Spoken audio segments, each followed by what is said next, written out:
안녕하세요. 응급의학과 강사 박채령입니다. 네, 안녕하세요. 응급의학과 교수 김응남입니다. 네, 박수. 네, 오늘은 횡문근 융해증에 대해서 알아볼 건데요. 교수님, 최근에 이 질환에 걸리셨다고요? 네, 제가 정말 오랜만에 웨이트를 열심히 했는데 그러고 나서 정말 온몸이 다 아프더라고요. 그러고 다음날 소변 색깔이 콜라 색깔로 나오는 걸 보고 내가 횡문근 융해증이구나. 그때 알게 됐습니다. 횡문근 융해증 굉장히 아프잖아요. 네. 교수님 고생 많이 하셨겠어요. 네, 근데 하루 정도 물 충분히 마시고 쉬었다 다음날 봤더니 또 괜찮아지더라고요. 지금은 좀 회복되셨어요? 네, 지금은 완전히 회복됐습니다. 네, 다행입니다. 사실 횡문근 융해증이라는 단어가 어렵기도 하고 환자분들한테는 굉장히 생소할 수 있는데 실은 이 질환이 흔한 질환이거든요. 교수님 겪어보셔서 아실 텐데 횡문근 융해증 어떤 질환인지 잠깐 설명 부탁드리겠습니다. 횡문근 융해증이란 어떤 모종의 원인으로 인해서 근육세포가 손상이 되고 근육세포 구성물이 저희 혈액으로 유출되는 상태를 이야기합니다. 이것 때문에 콩팥 기능이 손상될 수도 있고 전해질 불균형이 생길 수도 있고 정말 심각해지면 생명을 위협하는 경우까지 발생할 수 있습니다. 그럼 횡문근 융해증은 교수님처럼 운동을 많이 할 경우에도 생기고 또 어떨 때 잘 생기나요? 저처럼 이제 정말 오랜만에 고강도 운동을 하는 경우에 생길 수 있고 그 다음에 요즘처럼 더운 날 야외 활동을 하고 나서 생기는 경우도 있고요. 보통은 제일 흔한 게 사실 외상인데 외상 때문에도 생길 수 있고 이제 약물 중독이라든지 과도한 음주 때문에도 발생할 수 있습니다.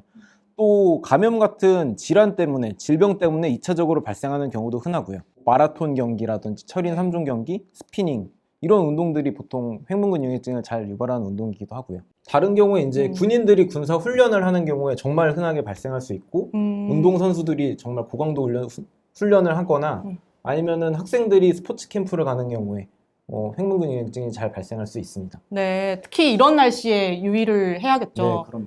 저는 환자들이 사실 횡문근 융해증으로 내원을 하시게 되면 전날 무슨 운동을 했는지 꼭 문진을 하거든요. 궁금하죠. 네, 그래서 여쭤보게 되면 보통은 PT를 안 받으시던 분이 그날 갑자기 이제 PT를 끊어서 다니시면서 큰 근육을 쓰는 운동을 많이 했을 때 잘 발생을 하더라고요. 예를 들면 스쿼트를 하고 내원을 하는 경우가 굉장히 많은데 이렇게 이제 운동 자체가 나쁜 것이 아니라 새로운 운동을 갑자기 고강도로 진행을 했을 때 횡문근 융해증이 잘 발생하는 것 같습니다. 교수님, 그러면 횡문근 융해증의 증상에는 어떤 것들이 있을까요? 보통 횡문근 융해증을 진단받는 분들 경우에 보통 정말 소변 색깔이 콜라처럼 나와요. 간장처럼 나와요. 네. 이런 주소로 많이 오시고요.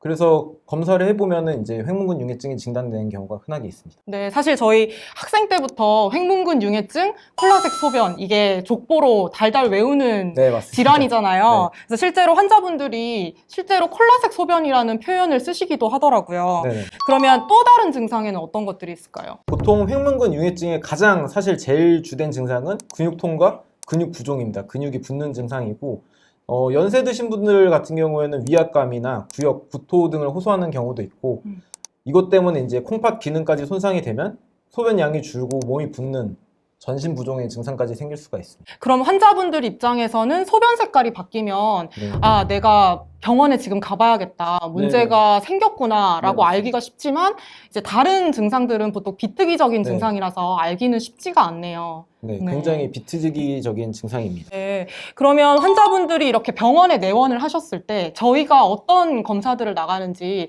설명해 주실 수 있으실까요? 일단 횡문근 융해증이 가장 의심되는 환자분들한테는 혈액검사, 소변검사를 진행하게 됩니다.